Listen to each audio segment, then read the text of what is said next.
Hello and welcome to another 101 Sports webcast. I'm Kurt Leston. And I'm Billy O'Riordan. We've got some great topics on the agenda today, but let's get the ball rolling by taking a look at teammates in sports. Kurt, first question for you.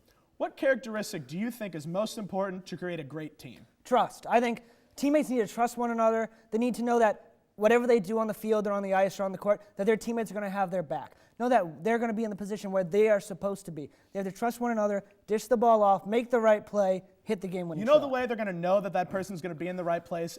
Discipline. And that is what I think is the most important characteristic. Look at all the great dynasties over the year. Look at the Steelers and the Rooney family. Look at the way Greg Popovich runs his teams. Look at Bill Belichick and the way the Patriots are run. Those teams are disciplined. You don't see any Terrell Owenses running around on championship caliber teams. Almost. He almost made it. But exactly. Almost. Look at a team like the Miami Heat right now. They do not trust one another on the court. They don't trust their teammates to hit the big shots. They don't trust them to come up big and win the game for them. That's why they're having so much trouble at the end of games. Hey, if you're going to convince me that Eric Spoelstra has that team disciplined, then that's going to be a very hard argument. I don't think half those guys have been disciplined during their entire basketball career. Look at LeBron James. Are you trying to tell me that he has had a coach in his face telling him what he needs to do ever?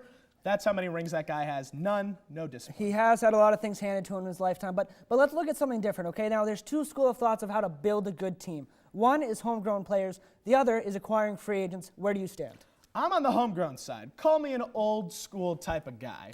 Now, here's the thing with free agency. If you want to build a one-hit wonder, get one team on the field that's going to win you a championship, free agency is perfect. Yankees do it all the time. If you want a dynasty, like we saw with the 2000 Spurs and the Patriots, the old Celtics teams, even the Yankees in the 90s, you need homegrown talent. You got to build up from the bottom, get them locked up for a long time. It just works better. All right, I see what you're saying, but I have to disagree with you on this one. It's free agency. Let's look at the current Boston Celtics right now, okay? They signed Paul Pierce. He was established. Bring in Ray Allen, and because they had those two pieces in place, now Kevin Garnett wants to come and join the party, and they're able to win a championship. But they're still contending. They go from a team that was terrible to a team that wins a championship, and now they're contending year in and year out, and they're starting to add to it. Still contending. I want to see a few more championships before we call that a perfect sort of solution.